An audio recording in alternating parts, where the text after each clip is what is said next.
Pedri এবং ইয়ামালকে পুরো 90 minute এসপানিওলের সাথে খেলানো উচিত হয়নি। এখন ম্যাচ আমরা 4-1 জিতছি, বাট এই জিতার পরে অনেকে আসলে কমপ্লেন করছে এটা যে পেদ্রি এবং লামিনকে পুরো 90 মিনিট খেলানো হান্সি ফ্লিকের একটা ভুল সিদ্ধান্ত ছিল। এখন এটার ক্ষেত্রে অবশ্য কিছু যুক্তি তাদেরও আছে, বাট আসলে এই যুক্তিগুলো কতটুকু যৌক্তিক চলেন এটা নিয়ে আজকে একটু কথা বলি। ব্যাপার যেটা হয়েছে সেটা হচ্ছে আমরা সবাই অনেক বেশি ইউসিএল নিয়ে কনসার্ন, যেহেতু আমাদের সেকেন্ড লেগটা মেট্রোপলিটানোতে অ্যাটলেটিকো মাদ্রিদের সাথে আমরা অলরেডি 2-0 পিছিয়ে আছি। সো টাফ টাস্ক হবে আমাদের জন্য। এমন একটা ম্যাচের আগে লামিন ইয়ামাল আর পেদ্রির মতো প্লেয়ার যদি ইনজুর্ড হয়ে যায় বাই চান্স এনি হাউ যদি এদের কেউ ইনজুর্ড হয়ে যায় তাহলে আমরা তো একদম মাঠে মারা গেলাম। সো ম্যাক্সিমাম ফ্যানরা তাদের যে কমপ্লেন সেটা হচ্ছে পেদ্রি অ্যান্ড লামিনকে কেন 90 মিনিট খেলালো, যেখানে আমাদের লা লিগার টাইটেল অলরেডি অলমোস্ট শিওর, যেখানে রিয়াল মাদ্রিদ ওই দিনই ম্যাচ ড্র করছে, রাইট? আমি যদি ভুল না করি জিরোনার সাথে ম্যাচটা ড্র করছে, তো সেখানে তো আমরা অলরেডি লিডে আছি, একটা ভালো একটা লিডে আছি। এবার আমরা তাদেরকে যদি সাব করে দিতাম তারপর আমরা ম্যাচটা হয়তো বা জিততে পারতাম, বড় জোর আমরা ম্যাচটা ড্র করতাম।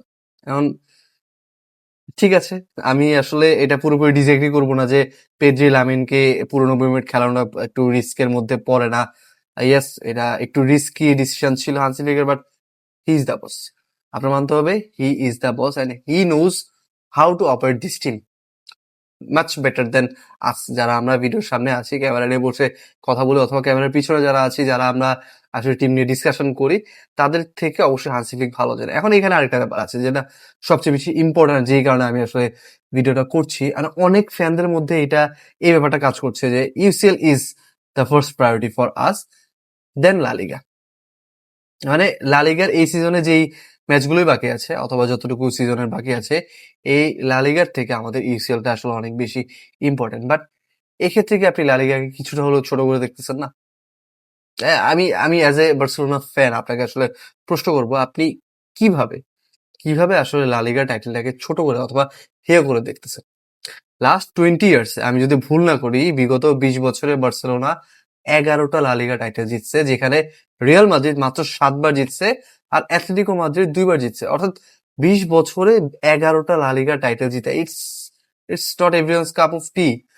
হান্সি ফ্লিক নিজে এসে লাস্ট সিজন লা লিগা জিতলো। এই সিজনও যেহেতু আমাদের কাছে অলরেডি 9 পয়েন্টের লিড আছে, আমরা লা লিগা জিতেই যাব, বলাই যায় জিতে যাব। আপনি আমি একটা এক্সাম্পল দিই। ধরেন আপনি হচ্ছে বিসিএস এর জন্য প্রিপারেশন নিচ্ছেন। পাশাপাশি আপনি অন্যান্য চাকরির পরীক্ষাও দিবেন। ঠিক আছে? এখন আপনি ধরেন বিসিএস পরীক্ষা যেই নেক্সট বিসিএসটা ওইটাতে আপনি অংশগ্রহণ করলেন, ওইটা আপনি সিরিয়াসলি দিলেন। বাট এর পাশাপাশি যে অন্যান্য চাকরির পরীক্ষাগুলো আছে ওইগুলোও দিলেন। যেহেতু বিসিএস এর প্রিপারেশন নিয়েছেন ওইগুলোও দিলেন। বাট আপনার মাথায় এটা আছে যে BCS is my first priority. So আপনি ওই পরীক্ষাগুলো দিয়ে দিলেন। মানে দিলাম আরকি। দেয়ার জন্য দিলাম। এখন ধরেন আল্লাহ না করে আপনার বিসিএস ওই যে আপনার টার্গেট ছিল ওই পরীক্ষাতে আপনি উত্তীর্ণ হলেন না বাই এনি চান্স, তখন আপনার কি হবে? এর মানে কি আপনি ওই যে যে পরীক্ষাগুলো বিসিএস ছাড়া যে পরীক্ষাগুলোতে অংশগ্রহণ করছেন ওইগুলো ওই যে হেলা ফেলা করে যে পরীক্ষাগুলো দিলেন, অতটা গুরুত্ব দিলেন, এটা কি ঠিক ছিল? Was that right decision? অবশ্যই আনসারটা নিশ্চয়ই আপনার নো হবে, রাইট? সো এক্ষেত্রে আপনি যদি ওই সিচুয়েশনের সাথেও আপনি বার্সেলোনার বর্তমান সিচুয়েশনকে তুলনা করেন, অথবা পৃথিবীর যে কোনো ক্লাবের সিচুয়েশনকেও যদি আপনি তুলনা করেন যে লিগ টাইটেলটা আসলে কতটুকু গুরুত্ব বহন করে, তাহলে আপনি অবশ্যই ভাই লা লিগা কেন, আপনি কোনো লিগকে আসলে ছোট করে দেখতে পারবেন না।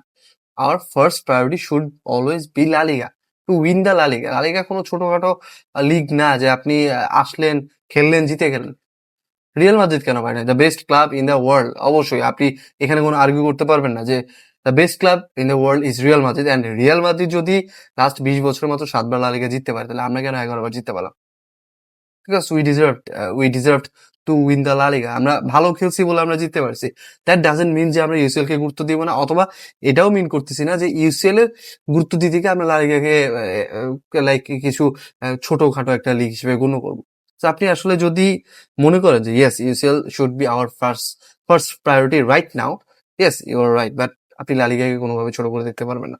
লা লিগা জিতাটাও আমাদের জন্য অনেক বেশি গুরুত্বপূর্ণ। এখন এক্ষেত্রে আরেকটা যে লজিক আমি আসলে দাঁড় করাবো যে 90 মিনিট কেন হান্সি ফ্লিক লামিন ইয়ামাল পেদ্রিকে খেলালো? অবশ্যই পেদ্রিকে হয়তোবা উঠিয়ে দিলেও দিতে পারতো কাসাদো অথবা ফ্রেঙ্কি ডিয়ং ছিল, তাদেরকে দিয়ে হয়তো বা কাজ চালানো যেত, ইজিলি কাজ চালানো যেত আসলে।